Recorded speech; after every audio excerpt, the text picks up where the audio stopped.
मित्रांनो, शप्रेम नमस्कार. मी विनोद कुमार माने गुरुजी या माझ्या एज्युकेशनल, मोटिवेशनल, सोशल आणि टेक चॅनल मध्ये आपण सर्वांचं मी स्वागत करत आहे. मित्रांनो, आज 10 मार्च आणि 10 मार्च म्हटलं की क्रांतीज्योती सावित्रीबाई फुले यांची पुण्यतिथी.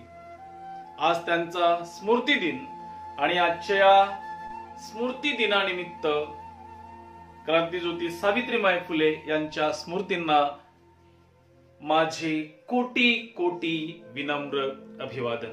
मित्रांनो, शूद्रांना सांगण्याजोगा आहे शिक्षण मार्ग हा. शिक्षणाने मनुष्यत्व पशुत्व हटते पहा.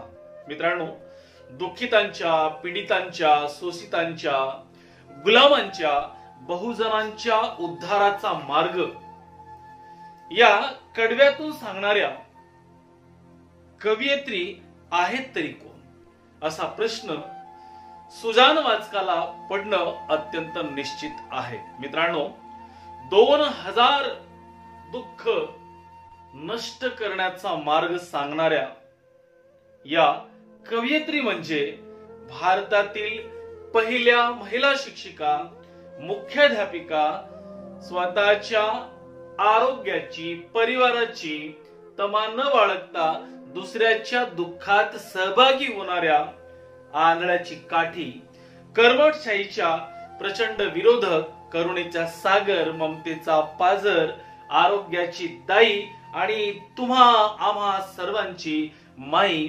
क्रांतीज्योती सावित्रीबाई फुले होय. मित्रांनो, जन्म 3 जानेवारी 1831 ला खंडोजी नेवशे पाटील व लक्ष्मीबाई नेवशे पाटील या दाम्पत्याच्या पोटी सातारा जिल्ह्यातील नायगावी या ठिकाणी त्यांचा जन्म झाला. आणि मित्रांनो, एकंदरीत जर आपण पाहिलं तर सावित्रीबाईंनी आपल्या आयुष्यामध्ये इतके महान कार्य करून ठेवले की जोपर्यंत सूर्य चंद्र तारे आहेत तोपर्यंत सावित्रीबाईचं नाव या भूतलावावर सदैव घेतलं जाईल. मित्रांनो, एकंदरीत जर आपण पाहिलं तर सावित्रीबाई आणि महात्मा ज्योतिराव यांचं पुढे लग्न झालं आणि या फुले दाम्पत्याने 1 जानेवारी 1848 रोजी पुणे येथील भिडे यांच्या वाड्यामध्ये मुलींची पहिली शाळा काढली. आणि मित्रांनो, ही शाळा म्हणजे केवळ शाळा नव्हती, ती एक क्रांतीची मशाल होती.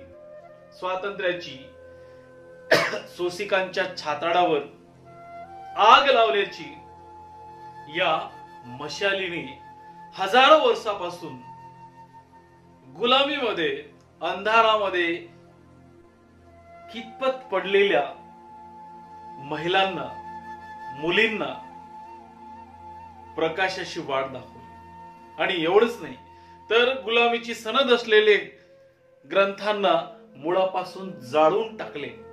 मित्रांनो, खऱ्या अर्थानं जर आपण पाहिलं तर आज महिला गगनभरारी घेत आहेत प्रत्येक क्षेत्रामध्ये. ती डॉक्टर झाली, ती इंजिनियर झाली, ती ऍडव्होकेट झाली, ती संशोधक झाली, ती राष्ट्रपती झाली, ती पंतप्रधान झाली. आणि ती केवळ आणि केवळ सावित्रीबाई फुले यांनी केलेल्या कार्यामुळे. मित्रांनो, आज खऱ्या अर्थानं जर आपण पाहिलं तर क्रांतीज्योती सावित्रीबाई फुले यांचा आदर्श आपण आज ठेवलं पाहिजे. मित्रांनो, फुले दाम्पत्यांनी फक्त एका शाळेवर समाधान मानलेलं नव्हतं, तर तब्बल त्यांनी 18 शाळांची स्थापना केली. आणि मित्रांनो, एका कवीच्या सुंदर ओळी, एक गाणं मला आठवते की सरकारी हुद्द्यावर ऐटीत बसली असती का, सरकारी हुद्द्यावर ऐटीत बसली असती का, फुले सावित्री नसती तर पोरगी शिकली असती का, फुले सावित्री नसती तर पोरगी शिकली असती का. आणि म्हणून आज सर्व स्त्रियांनी सावित्रीबाईचं कार्य लक्षात ठेवलं पाहिजे. आणि आज जर आपण पाहिलं तर सावित्रीबाई फुले यांच्या कार्यकर्तृत्वामुळेच महिलांना उंच आकाशामध्ये झेप घेता आली, गगनभरारी घेता आली, प्रत्येक क्षेत्रामध्ये तिला स्वतःचं नाव लौकिक करता आलं. आणि आज आपण पाहतो आहे या 21व्या शतकामध्ये स्त्रीनं खऱ्या अर्थानं सर्व क्षेत्रामध्ये उत्तुंग भरारी आणि झेप घ्यायला सुरुवात केली. आणि ती केवळ आणि केवळ सावित्रीबाई फुले यांच्या कार्यकर्तृत्वामुळे. मित्रांनो, सावित्रीबाईंनी ज्यांना ज्यांना शिकवले ते केवळ साक्षर करण्यासाठी शिकवलं नाही, तर त्यांना माणूस बनवणारं शिक्षण दिलं. रूढी, परंपरा, अंधश्रद्धा नष्ट करणारे शिक्षण दिले. मित्रांनो, महात्मा फुले यांच्या खांद्याला खांदा लावून सावित्रीबाई फुले यांनी समाज सुधारणेचं जे कार्य केलं ते वाखाणण्याजोगं आहे. आणि एकंदरीत त्यांच्या या कार्यामध्ये फातिमा शेख यांचं देखील मोलाचं योगदान आहे. मुक्ता साळवे हिनं लिहिलेला जो निबंध आहे तो जगप्रसिद्ध झालेला होता. आणि अशा प्रकारचं एकंदरीत चांगलं शिक्षण देण्याचं काम सावित्रीबाई फुले यांनी केलं. मित्रांनो, संपूर्ण स्त्री जातीसाठी, तुमच्यासाठी, आमच्यासाठी सावित्रीबाई फुले यांनी दगडधोंड्याचा मार खाल्ला, दगडधोंडे शेणांचा मार खाल्ला.